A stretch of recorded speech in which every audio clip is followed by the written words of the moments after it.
밤에 주신 말씀을 받도록 합니다. 오늘 주신 말씀은 구약성경 창세기 제3장입니다. 창세기 3장 8절부터 12절까지만 받도록 합니다. 창세기 제3장 8절부터 12절까지를 한 절씩 교대로 받도록 합니다. 그들이 그날 바람이 불 때 동산에 거니시는 여호와 하나님의 소리를 듣고 아담과 그의 아내가 여호와 하나님의 낯을 피하여 동산 나무 사이에 숨은지라.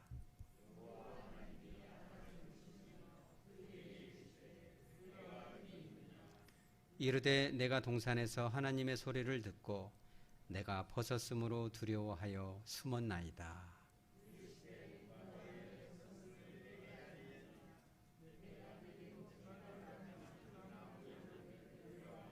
다 같이 아담이 이르되 하나님이 주셔서 나와 함께 있게 하신 여자 그가 그 나무 열매를 내게 주므로 내가 먹었나이다. 아멘. 잠깐 기도합니다. 거룩하신 주님, 오늘 이 밤, 이 거룩한 밤에 사랑하는 우리 형제 자매들과 특별히 귀한 우리 목사님 맹기봉 목사님 또 우리 김 장로님과 함께 하나님을 경배하며 주의 말씀 들을 수 있도록 인도하시니 감사합니다. 성령 하나님 충만히 임재하여 주셔서 우둔한 저희들의 이제 생각과 마음을 열어주시고 부족한 입술을 사용하여 주셔서 하나님의 음성으로 바르게 선포하고 또 듣고 깨닫고 변화될 수 있도록 역사하여 주시옵소서. 거룩하신 예수님의 이름으로 기도합니다. 아멘. 우리가 창세기를 이렇게 계속해서 이렇게 묵상하고 있는데요. 처음에 말씀드렸던 것처럼 이 창세기는 이 창세기를 들어야 할 가장 첫 번째 1차 독자가 광야의 백성이라고 그랬습니다. 그런데 이 광야의 백성들에게 오늘 주시는 말씀이 만만하지가 않습니다. 왜 그러냐면 오늘 주신 그 말씀의 메시지가 그들에게뿐만 아니라 저와 여러분에게도 또 이제 초대교회 그 백성들에게도 신앙생활의 가장 본질이 무엇이냐를 깨닫게 해주기 때문입니다. 그게 뭐냐면 신약 예수님께서 이제 사역하시던 그 2000년 전에도 그들이 그렇게 실수를 했고 지금도 우리가 반복하고 있는 게 뭐냐면 신앙은 보여주는 외형적인 것이다. 그렇죠? 건물적인 거, 숫자적인 거, 외형적인 거에 집착을 우리가 합니다. 그런데 하나님께서는 언제든지 마음의 중심을 보시거든요. 그런데 그 중심 가운데 있는 그 핵심 포인트가 뭐냐면 바로 우리 따라서 하죠. 관계입니다. 이 관계가 정말 제대로 된 관계이냐.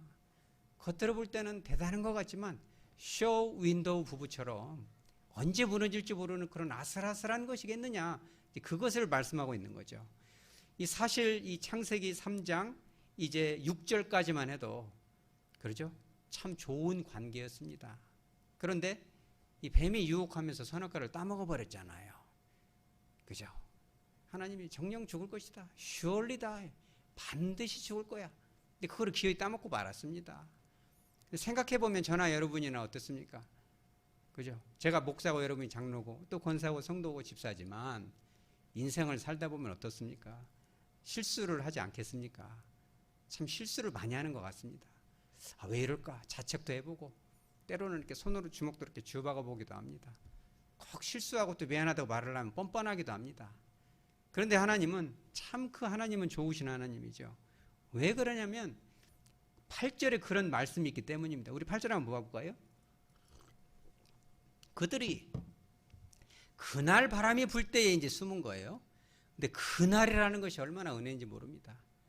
그날, 다른 날이 아니고 바로 그날 정관사를 딱 붙여서 바로 그날 하나님께서는 선악과를 따먹고 관계가 깨어진 바로 그날 주님은 그들을 찾고 계셨어요. 그죠? 살다 보면 하나님과의 관계 속에서도 죄로 인해서 막힐 때가 있습니다. 그죠? 여러분 뭐 이렇게 부부간에도 그렇고 그죠? 성도와 성도 사이에도 그렇고 저와 여러분 사이에도 그럴 수도 있습니다. 그리고 부모와 자녀 사이에도 그럴 수 있습니다. 실수할 수 있고 오해할 수 있고 잘못할 수 있습니다. 그런데 주님은 언제든지 바로 그날 해결하기를 원하십니다. 왜 그런지 아세요? 여러분 너무 잘 알지 않습니까? 야고보 4장 26절에 그러죠. 죄를 짓지 마라. 감정이 상할 수는 있구나. 해가 지도록 그런 감정을 품지 않으면 좋겠구나. 왜 그래요? 27절에 마귀가 틈을 타는구나. 오해가 있으면 이해를 하면 되고, 그죠? 그잖아요. 잘못된 게 있으면 사과하면 되고, 그죠? 근데 그걸 왜 남깁니까? 하나님은 그렇게 우리를 사랑하십니다. 따먹기는 너희가 따먹었어도 회개하기만 하면 내가 되돌려 주리라. 그런 마음을 먹고 있었죠. 그러면서 주님께서는 바로 그날 해를 넘기지 않기 위해서 동산을 거니셨습니다. 이 거니시는 행동은 너무너무 위대합니다. 여러분 미완료형에 대해서는 자주 나눴지만 이 분사형도 참 대단합니다. 비슷하면서 다릅니다. 히브리어가. 미완료는 지금까지도 역사하는 그 멈추지 않는 그 동사라면 분사형은 막 진행적인 의미입니다. 하나님이 계속 에덴 동산을 막 돌아다니고 계세요. 멈추지 않아요. 왜 그런지 아세요, 여러분? 화해하고 싶어서 그렇습니다. 죄는 인간이 졌지만 얼른 지금이라도 뛰어나와. 언제든 용서해 줄게. 우리도 그잖아요. 부부간에 갈등이 있고 아들하고 딸하고 갈등이 있으면 잠이 안 옵니다. 솔직히. 그거를 묻어두고 자는 사람도 잔인하죠. 며칠씩 말 안 하고. 그러면 되겠습니까? 그러면은 한 사람이 또 와서 막 자꾸 하면서 왔다 갔다 하잖아요. 그죠? 인기척을 내죠. 왜 그래요? 화해하고 싶다는 거죠. 자꾸 왔다 갔다 합니다. 차마 말은 못하죠. 그죠? 어떻게 좀 풀어보자. 어떻게 이렇게 살 수는 없다. 숨 막혀서. 그죠? 무슨 뭐 이게 유장결혼도 아니고 그럴 수는 없잖아요. 진짜 우리가 좋은 관계고 사랑하는 관계고 진짜 너가 내 딸이고 내 아들이라면 이렇게는 살 수 없는 거죠. 그죠? 에헴하고 하나님이 그 여호와 하나님이 계속 돌아다니고 계세요. 왜? 우리를 너무 사랑하니까. 선악과를 비록 따먹었지만 지금이라도 좀 돌아와라. 너무너무 용서하고 싶은데 어디 숨어 있는 거야? 그죠? 그런데 8절에 그들이 어떻게 하고 있어요? 여호와의 낯을 피하여. 낯은 인격이잖아요. 우리 그냥 저 사람 얼굴 안 볼 거야. 그죠? 그 인격을, 하나님의 인격을 피해서 숨었어요. 여러분, 실수할 수 있습니다. 그러나 우리는 풀어야 됩니다. 어떤 형태로든. 내가 원하는 방식이 아니라 상대방이 원하는 방식으로 풀어야 됩니다. 그죠? 우리는 숨잖아요. 피해버리죠. 어물쩍 넘어가죠. 여러분 그러면 안 됩니다. 어물쩍 넘어가는 게 세상에 어디가 있어요. 풀어야죠. 그죠? 그런 씨앗을 틈을 줍니다. 그러니까 야고보서 4장에 마귀로 틈을 타지 말게 하라. 가정이든 교회든 직장이든 껄쩍지근한 거 있으면 풀어버려야 된다. 하나님은 계속 왔다 갔다 하고 계세요. 풀어버리자. 그죠? 그러니까 이제 하나님께서 하고 아무리 해도 도저히 나올 기미가 없어요. 계속 회피를 하는 거죠. 이 9절에 이제 드디어는 이제 하나님 부르시는 네가 어디 있느냐? 뭐 하나님 뭐 몰라서 물어보겠어요? 어디 있느냐 이게 뭐예요? 야, 우리가 이렇게 사랑했는데 이게 지금 뭐냐? 그죠? 여러분 우리 성도들은 한 팀인 줄 믿으시기 바랍니다. 우리는 한 팀인 거예요. 가족들도 그렇습니다. 한 팀인 거예요. 이게 지금 부모 자녀에서도 비록 출가를 시켰어도 한 팀입니다. 싸우면 안 됩니다. 그죠? 내가 어디 있냐? 너 지금 어디 있느냐? 이건 뭐냐면 이게 도대체 뭐냐? 우리가 이렇게 사랑해서 만났는데 이게 지금 뭐냐? 이런 상황이 어색한 상황이 되게 뭐냐? 그죠? 좀 한번 화해해보자 이렇게 얘기하는 거죠. 그러면 10절에 뭐라고 했어요? 그 소리를 듣고 어디 있느냐? 그죠? 벗었으므로 두려워하여 숨었나이다. 그죠? 이 뭐예요? 숨었네. 벗었으니까 숨어요? 그러면 그 전에는 안 벗었습니까? 벗었으니까 두려우니까 숨어요? 왜 숨었을까요? 그렇죠. 그 사이에 틈이 타버린 거예요. 마귀가. 이미 틈이 타버리면요. 관계가 깨집니다. 어색해집니다. 풀어야 될 걸 풀고 갚아야 될 건 갚고 해명해야 될 건 해명하고 분명히 넘어가야 되는 거지 어물쩍 넘어가니까 이렇게 되는 겁니다. 그렇게 하면 안 됩니다. 여러분 가정에서도 교회에서 어디서든지 잘못했으면 분명히 얘기를 하시고 그렇죠. 좋은 방법, 안전한 장소에서 주님에게든 누구에게든 인간관계에서도 풀을 건 풀어야 되는 것입니다. 그런데 아까는 회피라던 이제는 뭐예요? 변명하고 있잖아요. 부끄럽고 두려워서 숨었습니다. 이렇게 하고 얘기했어요. 그러니까 하나님이 내가 너를 지금 혼내려고 그런 것이 아니라 잘 해보자 이런 얘기 아니겠어요? 그러니까 하나님께서 또 그러십니다. 11절에 이제는 이제 본질을 찌르죠. 네가 그 열매를 먹었느냐? 몰라서 물어보겠어요? 왜 먹었느냐? 이제 그 죄를 지적하고 있는 거예요. 이제 정확하게. 그럼 이제라도 아이고 제가 먹었습니다. surely die. 반드시 죽을 것인데 죽여주십시오. 이렇게 했으면 얼마나 좋아요. 그랬더니 12절 이거는요. 저도 많이 사용하고 여러분도 이미 사용을 많이 하고 있을 것입니다. 이게 부부간에나 부모 자녀간에도 뭐 좀 사과하라면 꼭 뭘 붙입니다. 살을. 뭘 붙여요? 변명을 붙입니다. 이런 거 하면 안 됩니다. 그러니까 아담이 그제서라도 잘못했습니다. 제가 하와를 단속을 잘 해야 되고 너무너무 잘못했습니다. 저는 죽어야 됩니다. 하고 눈물을 뚝뚝 흘렸으면 여호와께서 어떻게 했을지 모르죠. 근데 12절에 뭐라고 그래요? 그 여자가 줘서 먹었습니다. 뭐예요 이게 지금? 합리화잖아요. 이게 지금 회개예요 이거? 아니잖아요 이게. 근데 이게요 참 묘합니다. 가족 사이에서도 교회에서도 뭔 일 있으면 이렇게 처음에 회피를 하면 슬슬 피해당깁니다. 말을 안 하고. 이러면 안 됩니다. 그 변명을 합니다. 벗었으므로 이랬으면. 그리고 이제 그거를 피해갈 수 없도록 딱 찌르면 이제는 뭐예요? 합리화를 합니다. 이게 여자가 줘서 먹었습니다. 이제 거기서도 합리화를 못하게 딱 막아버려요. 저도 그런 경우 있습니다. 이렇게 말하자면 내 거 우산을 가져갔다고 막 우겨요 할머니가. 그래가지고 막 이 병원을 쑥대밭을 만들어 놔버립니다. 들들들 막 저거 도둑이다고 막 도둑 니은 해가지고 막 들들들 볶아요. 그러면 참 설득이 안 됩니다. 한번 그런 사고를 가지면 사람이요 이 사탄이 들어가면 안 됩니다. 그래서 왜 제가 이런 얘기하냐면 탁 CCTV로 분명히 보여줍니다. 제 아내가 엄청 고생 많이 합니다. 그런 사람 꼭 하루에 한 명씩 옵니다. CCTV 돌려보면 자기 우산 자기가 갖고 가는 건 다 나옵니다. 얼마나 그 1시간 동안 들들 볶이고 막 저는 저대로 막 흰머리가 생기고 머리가 빠지고 막 그러면 그제라도 할머니가 아이고 선생님 잘못했습니다. 그리고 의심했던 그 여자한테도 아이고 잘못했습니다. 그러면 되잖아요. 뭐라고 하냐면 그러니까 이런 걸 잘 둬야지. 이제 또 이게 합리화를 하고 이제 공격을 합니다. 그게 우산꽂이를 잘 놨으면 이러지 않냐. 어디 가니까 1번, 2번, 3번, 4번, 5번, 6번 그런 걸 놔야지. 병원은 이런 걸 안 놓고 돈 벌어서 뭐 하는 거 몰라? 이렇게 얘기해.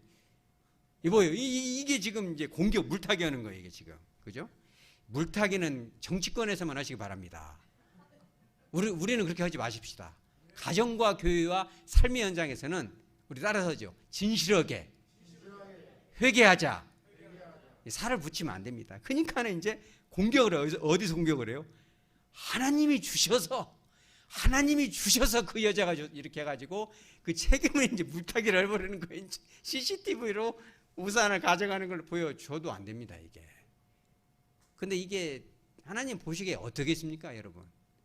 바로 그날 애헴하면서 우리가 풀어야 되는 거야. 너하고 나하고는 한 몸이야. 네가 끝까지 아니면 내가 죽을 정도가 돼야 돼. 나는 너를 위해서 십자가에 죽을 정도까지 각오를 했어. 네가 그렇게 도망다니면 안 되는 거야. 지금 그렇게 하고 있는 거예요. 얼마나 저와 여러분이 뻔뻔합니까? 아담의 문제만은 아닙니다, 여러분.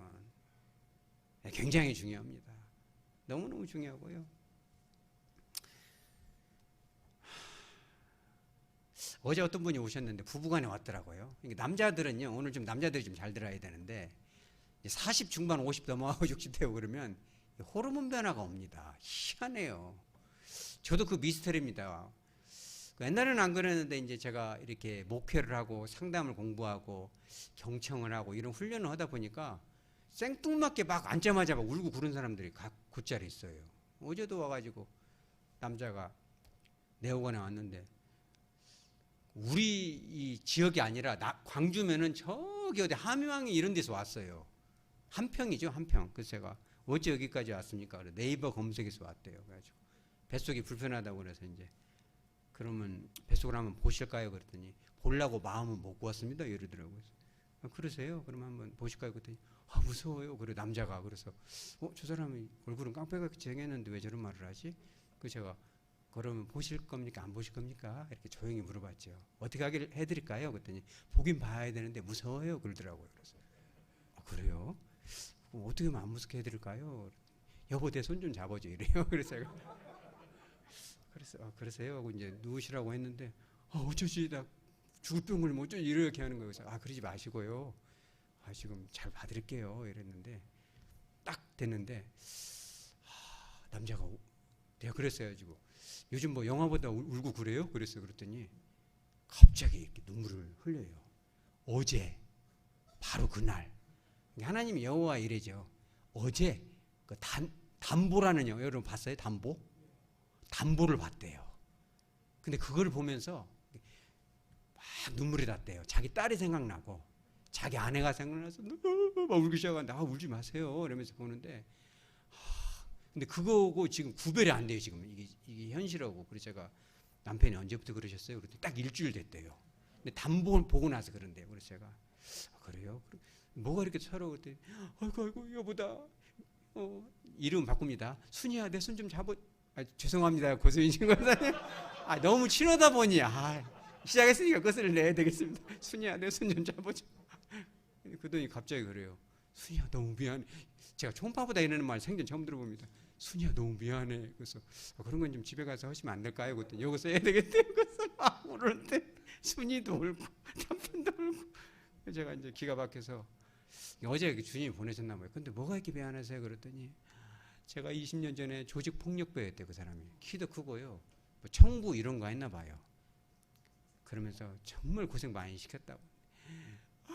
너무 미안해. 내가 너한테 내가 죽을병에 걸려도 다 죗값을 받는 거야. 내 딸은 담비처럼 되면 어쩌지. 내가 이제부터는 바르게 살 거야. 그래서 제가 그랬죠.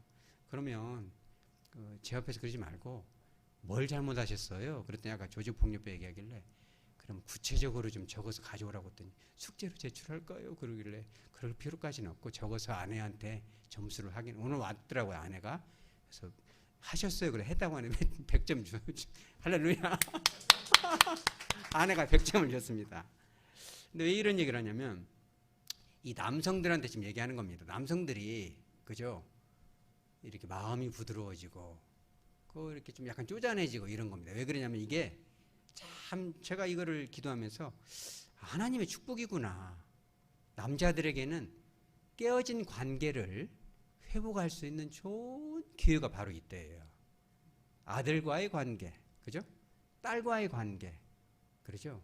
그리고 아내와의 관계, 그리고 이제 성도들과의 관계, 이런 거를 잘 맺어갈 수 있는 정말 좋은 기회가. 왜냐면 이 호르몬이 발동이 되니까 좀 여성스러워지고 두를 만한 이런 것이 되거든요.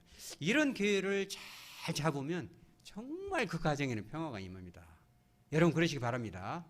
그런데 중요한 것은 사과에는 기술이 필요하다는 겁니다. 아까 말한 것처럼 회피를 해버린다거나 사과해놓고 변명을 해버린다거나 합리화를 하고 그때 가서 핑계를 댄다거나 공격하고 물타기를 하면 안 됩니다. 사과는 온전한 마음을 담아야 되고. 그래서 제가 여기서 설교를 끝낼 수가 없고 오늘 또 손님들도 오시고 그랬으니까 꼭 준비한 건 아니지만 2019년 1월 30일 날 제 일기장에 썼던 거를 좀 이렇게 같이 낭독도 하고 잠깐 나누고자 합니다. 사과는 이렇게 하는 것이다. 하나님 앞에 회개도 이렇게 구체적으로 하는 거고 사람과 사람 관계가 회복되려면 정확해야 됩니다. 다소 길 수도 있고 지루할 수도 있지만 오늘 특강이다 생각하고 들으시기 바랍니다. 저희 막내딸과 저와의 아주 갈등이 극에 달했거든요. 근데 이거를 제가 어제 전화를 해서 허락을 받았습니다. 아빠 제가 직접 낭독하는 것만 아니면 이 가정에 필요한 분들이 계신 걸로 내가 알고 있으니까 그거를 잘해서 하시기 바랍니다라고 허락을 받았습니다. 배경 설명을 하자면 이런 것입니다. 제가 이제 전에 살던 동네에서 이제 헬스장을 다니는데 헬스장에 이 조금 안 좋은 소문이 들었어요. 왜냐면 헬스 다니면 이렇게 훈련시키는 트레이너들 있잖아요. 근데 유독 이 셰프에 해당하는 그 사람이 그 여성들 몸에 손을 댄다는 그런 소문이 돌았어요. 그 친구가 좀 눈빛이 안 좋더라고요. 사납고. 그래서 제가 좀 지나다닐 때도 상당히 거슬렸어요. 왜냐면 이렇게 가르쳐주면 되지 자꾸 손을 대니까. 그렇죠. 되게 기분이 안 좋습니다. 그래가지고 저도 1년권 끊고 이제 저거를 그만 갈까 했는데 저희 이제 막내딸 소영이가 친한 친구 하나하고 걔네 둘이 참 성실하거든요.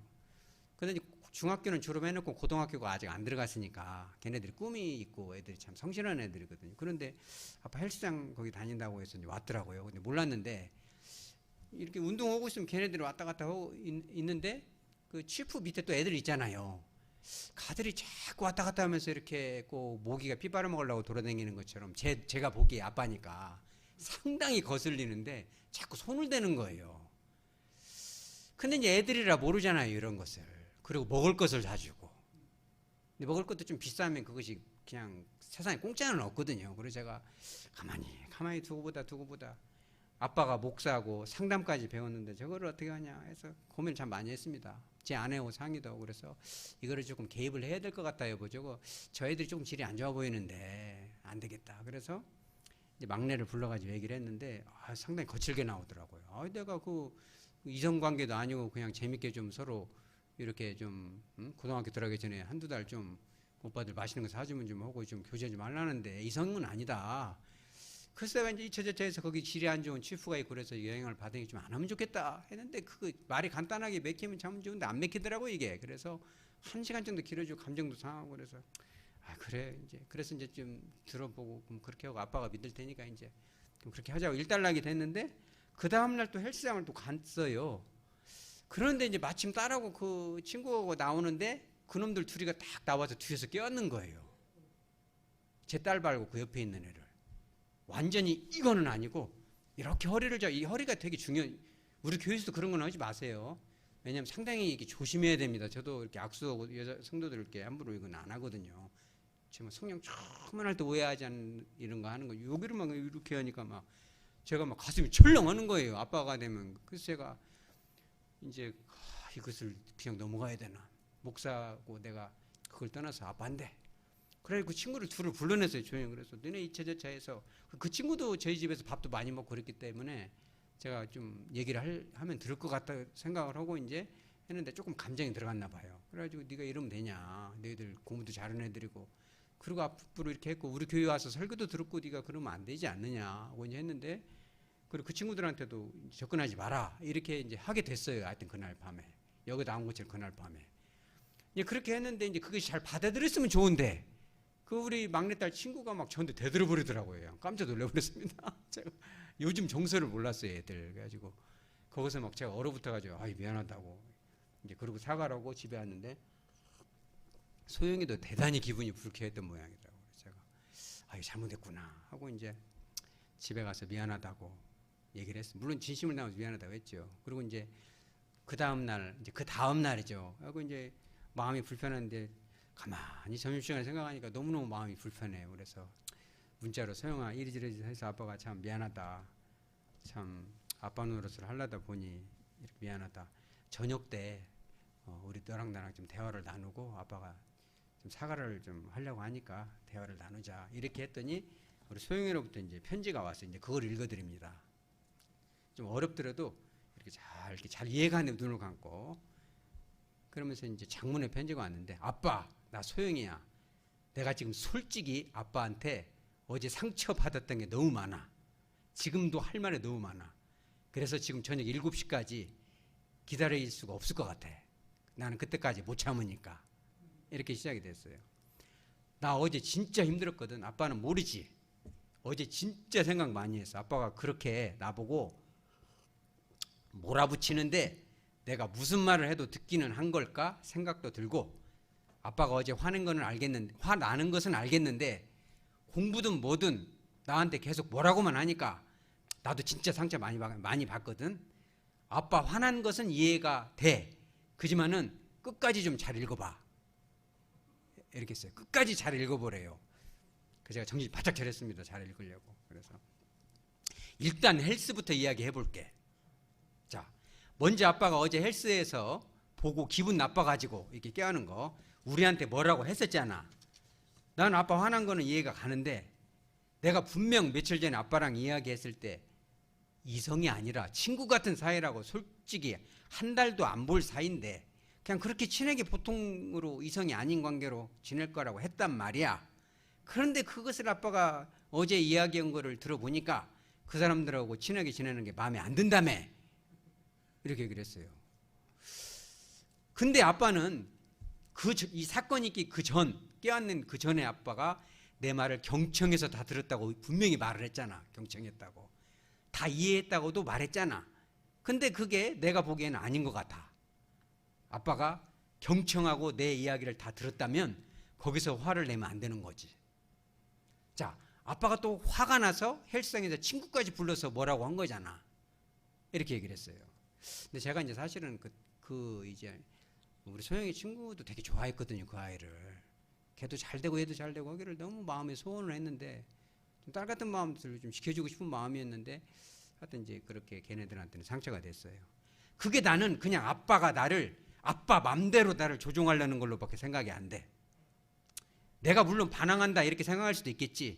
그지만 그건 내 인생이잖아. 내가 주인공이고 내 맘대로 좀 하고 싶어. 내가 이제 초등학생도 아니고 중학생도 아니야. 충분히 이제 그런 이성적인 판단도 할 수 있는 나이는 지나버렸어. 솔직히 옛날부터도 나는 그런 판단 얼마든지 할 수 있었고, 아빠는 아직도 나를 그냥 애기로만 생각하고 내 일들을 아빠 입장에서만 결정하고 나한테 명령 내리고 있는 거잖아.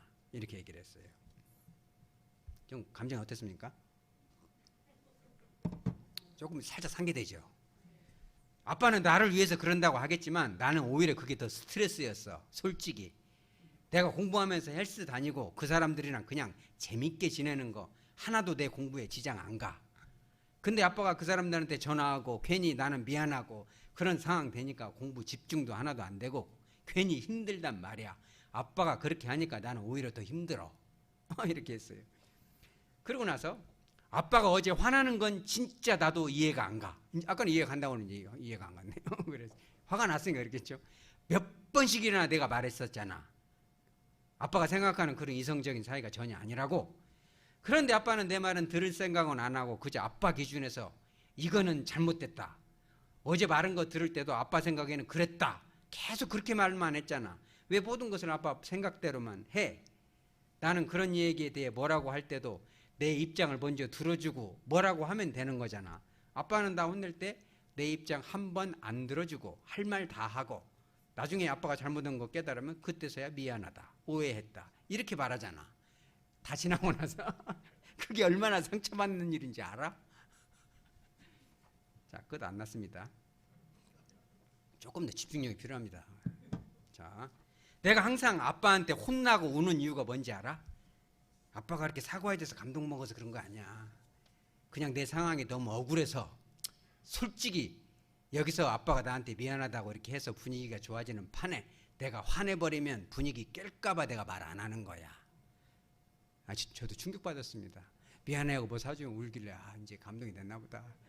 근데 그게 아니다고 하더라고요. 그래서 아빠는 몰랐겠지만 나는 그런 사소한 것부터 상처 많이 받는단 말이야. 어제도 아빠가 그렇게 말해서 미안하다 말 한마디 딱 하고 응? 아빠 화난 거 다 이해하고 나서 그러고 나서 뭐 미안하다 한마디로 해서 진짜 상처받았단 말이야. 말 한마디로 끝나는 것이 아니란 말이야. 이렇게 했어요. 내가 이렇게 힘들게 살아가는데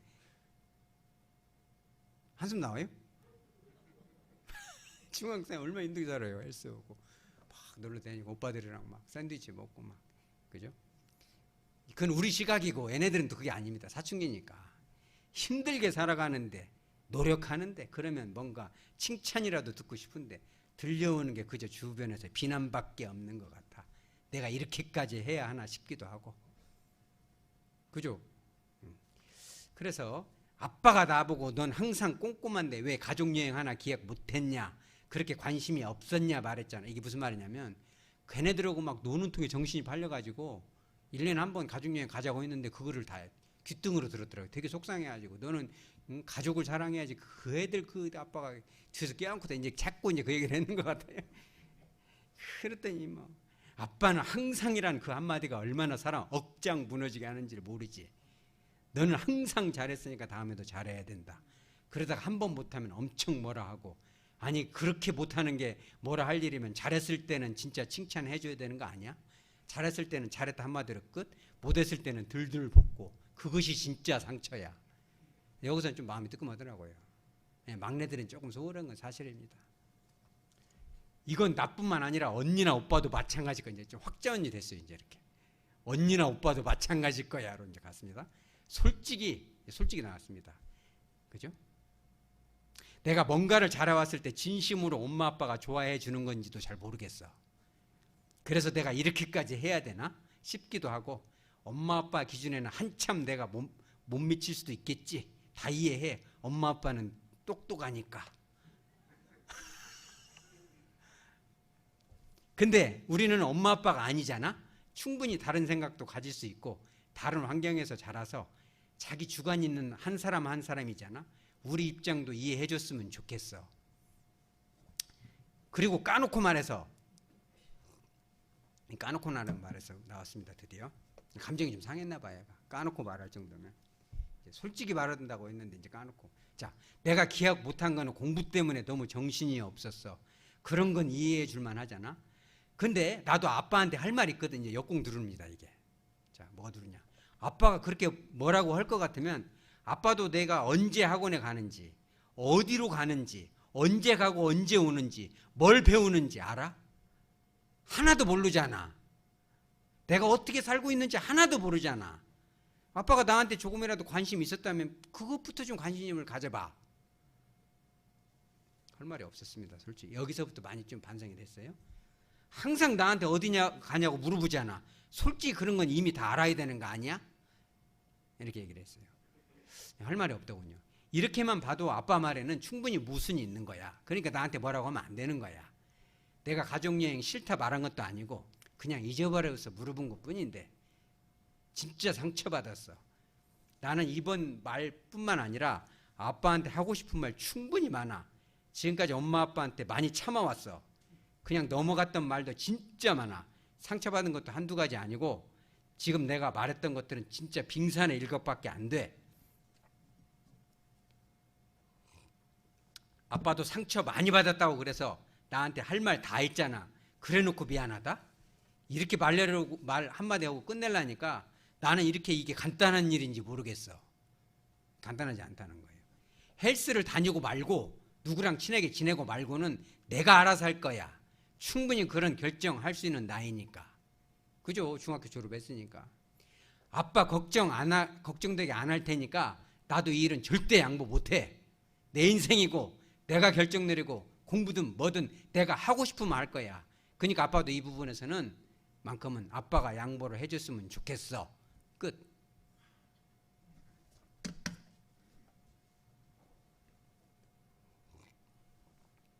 자, 여러분 이런 편지를 받으면 어떻게 될까요? 이런 상황 되게 많습니다. 여러분들이 이제 교회에서 사역하다 보면 그런 수가 있습니다. 또 가정에서도 이런 경우 있습니다. 이제 뭐 직장에서 그럴 수 있겠죠. 또 공격을 받습니다. 참 이럴 때 우리는 어떻게 해야 됩니까? 이게 지금 관계가 깨져버렸잖아요. 이게 지금 아빠에 대한 신뢰도 깨졌고, 그래도 목사라고 참 좋은 아빠라고 나름 자부를 했고, 그래도 좋은 아빠 되려고 상담 공부도 계속 해왔고, 이제 그렇게 이제 대화 속에서 이렇게 하고 뒤에서 껴안는 것 때문에 충격 받아서 이랬는데 이것이 이제 여기까지 왔구나. 조심조심 말한다고 했는데 이렇게 느꼈구나. 물론 이제 그 사춘기의 극한 상황이었겠지, 그 아이가. 여러분들이 이때가 중요합니다. 이게 바로 그날인 것입니다. 이때 아마 제가 이제 감정대로 했고, 목사도 아니고 상담도 공부 안 했고, 경청 능력도 떨어지고 공감이 안 됐다면 우리 아이가 아마 망가졌을 것 같아요. 그렇게 생각이 됩니다. 그래서 이때 우리가 할 수 있는 거는 뭐냐면 관계 회복입니다. 이게 사람과 사람과의 관계가 깨지면 하나님께도 관계가 깨집니다. 기도가 일단 안 됩니다. 그리고 교회가 가기 싫어져요. 저도 목사인데 어쨌든 교회 가기 싫거든요. 관계가 깨지면 가기가 싫어집니다. 낯을 보기가 싫어지고 회피하고 싶고 변명하고 싶고 싸우고 싶고 그 사람한테 책임을 전가하고 싶습니다. 이게. 근데 그때 우리가 할 수 있는 건 뭐냐면 무릎을 꿇는 겁니다. 여러분. 하나님 이때 어떻게 합니까? 정말 체면이고 뭐고 이게 뭐 목사도 아니고 아빠도 아니게 됐습니다. 이게 도대체 뭡니까? 이거를요 제가 지금도 제가 읽습니다. 가끔씩. 왜 그러냐면 제가 상담 공부하면서 깨달은 게 아빠가 진짜 미안하다 이런 얘기 늘 많이 해요. 고맙고 미안하다 하는데 말을 안 합니다. 왜 안 하는지 아세요? 생각이 안 나니까. 자녀들은 생각이 안 납니다. 왜 그러냐면 방어 기제예요. 왜 이거를 말하면 관계가 깨질까봐 무의식 중에서 다 차단을 시켜버려요. 생각이 안 나. 근데 어느 날 물밑도 이게 나와버립니다. 언제 나오는지 아세요? 상대편이 받아줄만 할 때. 상대편이 받아주면 막 과도하게 나옵니다. 그러면 내가 느끼기에 내가 이렇게 많이 변해서 받아주는데 너무하는 거 아니야? 공격처럼 느껴집니다. 근데 그게 아니에요. 그게 시작이고 자꾸 도발을 합니다. 왜 그러냐면 물론 마귀가 써대서 그럴 수도 있겠지만 진짜 변했는지 무의식 중에서 그걸 확인하고 싶어라 합니다. 심리학적으로 그렇다는 거예요. 하나님도 그렇게 합니다. 하나님 어떻게 합니까? 시험합니다. 진짜 네가 나를 사랑하는지 어마어마한 시험을 합니다. 요백이 했던 것처럼 네가 이 정도 하면 교회도 옮기는 거 아니야? 네가 이 정도 했으면 관계 깨지는 거 아니야? 이 정도 했으면 얼굴 안 보는 거 아니야? 제가 지난주에 설교했죠. 이 안에 뭐가 들어있냐에 따라서 그 담기는 게 나옵니다. 평상시에는 모릅니다. 사건이 벌어지고 관계가 갈등이 생기면 그때 그 사람의 진 면목이 나옵니다. 사랑이 있고 은혜가 있고 그저 국률이 있다면 그럼에도 불구하고 관계를 회복하게 됩니다.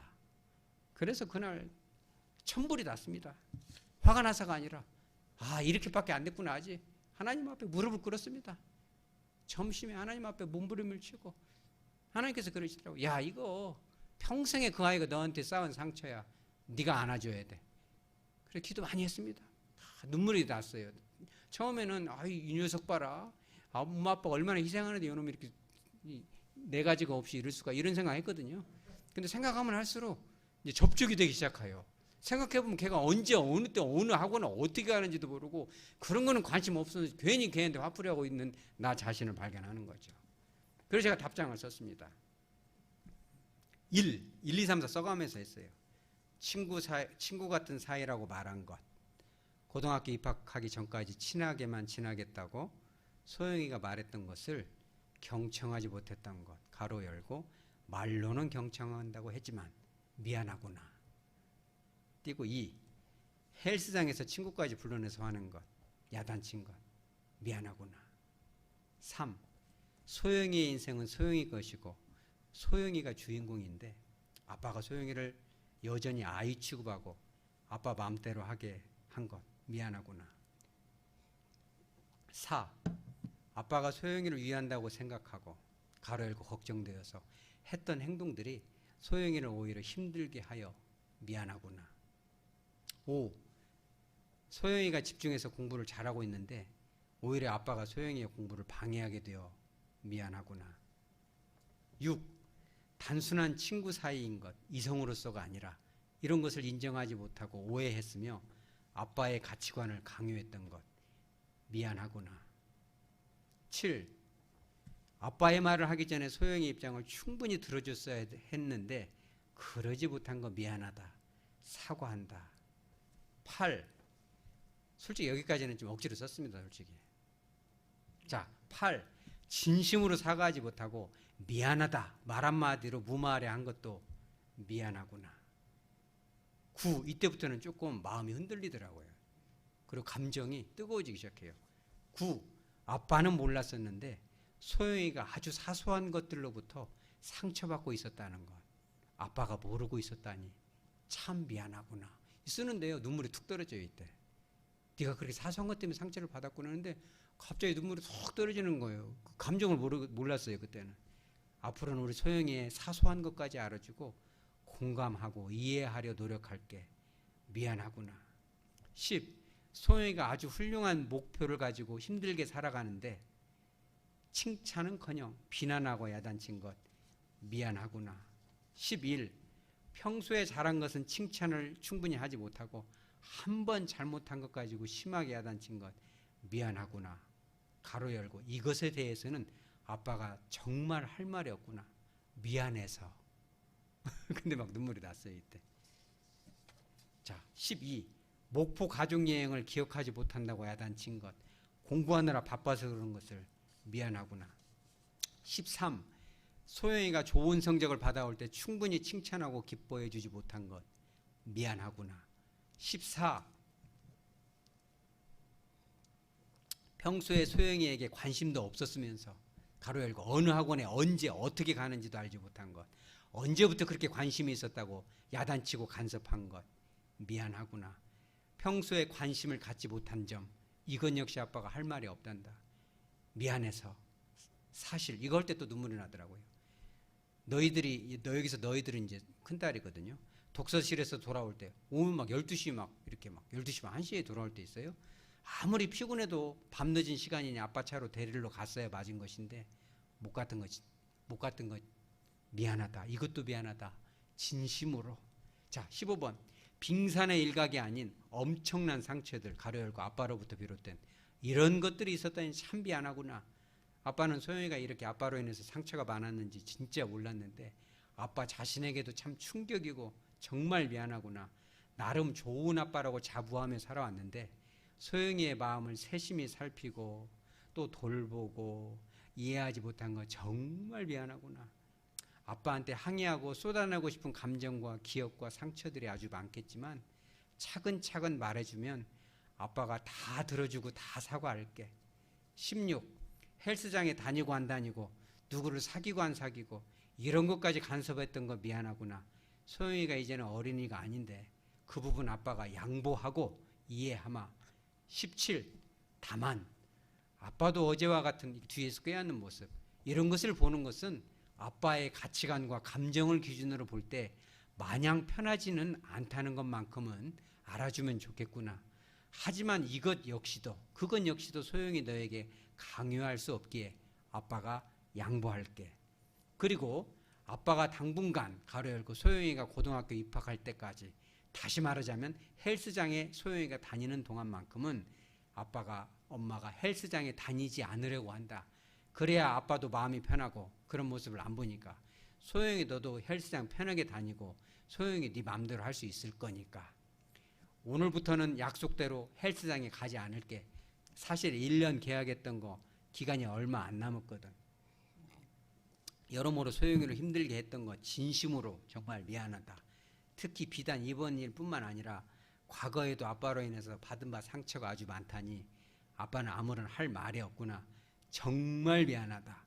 상담을 공부하면서 나름 좋은 아빠로 바뀌고 있다고 착각했나 보구나.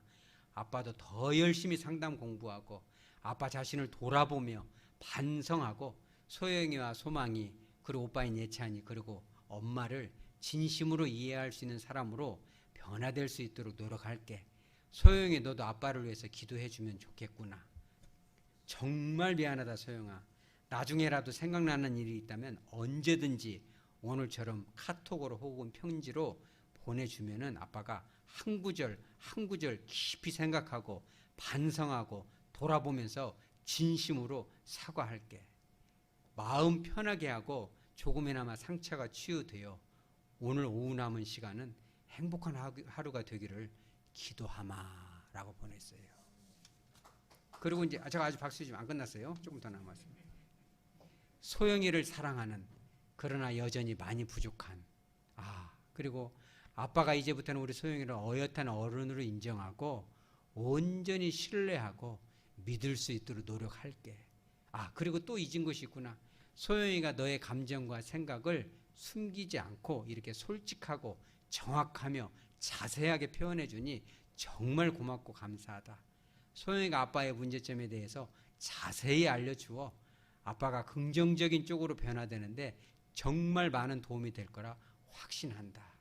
소망이, 예찬이, 소영이 너희들 아빠가 양육하면서 알게 모르게 상처를 많이 주었는데 이미 많이 커버린 너희들 남은 기간에라도 가로 열고 출가하기 전 정말 많이 사랑하고 이해하고 칭찬할 수 있도록 노력하는 아빠가 될게 라고 썼어요. 그랬더니 정확합니다. 우리 소영이는 완전히 점 하나까지 다 파악한 이후에 소영이가 쓴 편지에 대해서 완벽하게 해석을 하고 이제 다 썼거든요. 진심으로. 제가 몇 번 울었습니다. 이렇게 쓰면서. 왜 울었냐면 첫째는 억울해서 한번 울었습니다. 이렇게 열심히 사는데. 그리고 둘째는 예수님의 십자가가 보이더라고요. 죄는 다 우리가 졌는데 주님이 그렇게 바로 그날 밤 여호와께서 그날 밤 우리 한번 풀어보자. 에헴 하면서 다니시는 그 주님의 그저 분사 형태로서 다 그 아담을 사랑하고 화해하고 싶어서 십자가에 죽으시기까지 우리를 사랑했는데 그것이 생각이 났어요. 나를 바라볼 때 주님의 마음 어떠실까? 한 번도 주여받지 않으셨는데 그걸 생각하니까 너무 눈물이 나고, 세 번째는 정말 상처 많이 줬구나. 참 좋은 아빠 되려면 한참 멀었구나. 미안해서 눈물이 많이 나서 많이 흐느껴서 제가 좀 여성 호르몬이 도니까 눈물도 잘 나오대요. 한참 울었습니다. 울고 나니까 시원하고 이제 진짜 노력해야 되겠구나. 그러니까 처음에는 막 또 괘씸하다. 그래 미안하다. 네가 한 구절 다 미안하다. 됐냐? 이렇게 하려고 썼거든요. 근데 8번부터는 눈물이 납니다. 진짜 미안. 그래서 진짜 미안하다. 진심으로 미안하다. 이렇게 했거든요. 그때 소영이 답장이 왔어요. 너무 뭐라고만 해서 미안해요. 그래도 아빠는 제 마음 이해하실 거라 믿어요. 알죠? 항상 감사한 게 훨씬 많은데 표현 못해서 죄송합니다. 앞으로는 고쳐야 될 건 고치고 감사한 마음 더 많이 표현을 할게요. 끝까지 읽어주시고 우리 한번 따라서 끝까지 읽어주시고 여러분 자녀들이 하면 끝까지 들으셔야 돼요. 뭐 전화로 싸우면 다 녹음하세요. 하나하나 뭐라고 우리 소영이가 했냐면 이게 진짜 회개의 정석입니다. 이거 필요하면 제가 드릴게요. 소영이가 이거 분할하고 했기 때문에 허락을 맡았습니다. 딸이지만 다 허락. 저는 사진 하나 올릴 때 허락 받습니다. 카톡에다가 소영이 올릴까 그러면 기분 나쁜데 그럼 내릴게 그때 내리지 마. 딱 이렇게 얘기합니다. 허락을 맡아야 돼요. 그 뭐라고 했냐면 끝까지 읽어주시고 하나하나 답장해 주셔서 감사합니다. 하나하나 그죠? 항상 사랑하는 거 알죠?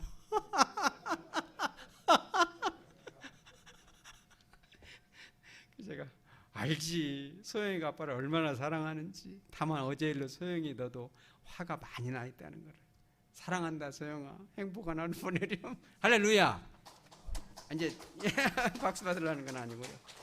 자, 말씀을 정리하도록 합니다. 오늘 이제 주시는 메시지는 그겁니다. 신앙생활에서 가장 소중한 거, 인간관계에서, 교회 안에서, 가정에서, 직장에서 제일 중요한 건 관계입니다. 살다 보면 실수할 수 있습니다. 선악과를 따먹을 수 있어요. 근데 하나님이 먼저 찾아오십니다. 우리도 그래야 됩니다. 바로 그날 밤 미룰 것이 없습니다. 그날 밤 거니시는 여호와의 마음 우리가 닮아야죠. 뭐더러 그런 걸 미룹니까? 자존심이 반맹해져요. 교회를 살리고 가정을 살리고 자식 하나 살려보겠다는데 그거 뭐 꺾어야 되겠습니까? 그죠? 십자가에 못 박히는 거예요. 제가 여러분이 못 박히시기 바랍니다. 그리고 또 자녀들이 공격하고 또 교회에서든 어디서든 비난받는 일이 있거든 변명할 필요가 없습니다. 있는 그대로 구구절절 끝까지 들어주고 벌써 들으면서 이걸 어떻게 변명하지 그 생각하지 마시기 바랍니다. 온전히 100% 점 하나까지 들어주고 여러분들이 말로 하는 것도 좋지만 글로 쓰는 것이 이렇게 좋습니다. 왜냐하면 이 남잖아요. 이게 사실은 그 아이가 받은 상처더라고요. 저도 항상 저 아이한테 어떻게 사과할까 이런 생각을 했는데 계속 가지고 있고 읽을수록 새롭습니다. 그 제가 어제도 되게 미안해서 또 우리 소영이 칭찬할 일 있었는데 칭찬 못해서 미안해. 아빠가 더 많이 칭찬해 줄게. 미안하다. 사랑한다. 미안하다. 그랬더니요 목소리가 애기 소리가 나요. 대학교 들어갔는데. 왜냐 애기 때 그거를 못 받으니까. 여러분 그렇게 해야 됩니다. 이걸 뭘 섞으면 안 돼요. 그 여자가 하나님이 주신 그 여자가 그랬으니까 이렇게 얘기하면 안 됩니다. 내가 벗었으니까 이러면 안 됩니다. 잘못했습니다. 그리고 구체적으로 그러잖아요. 여러분들 실컷 잘못해놓고 미안해 그러면 여자들이 그러잖아요. 뭐가 미안한데? 이게 진짜 무서운 말입니다. 근데 대충 미안합니다 얼렁뚱땅 하면 안 됩니다.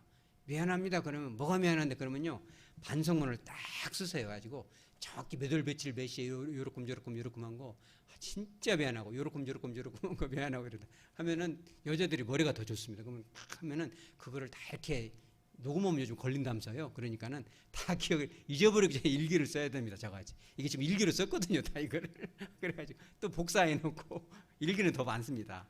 이래가지고 이렇게 하는 겁니다. 하나님과의 관계도 마찬가지입니다. 하다 보면 실수하죠. 죄를 짓습니다.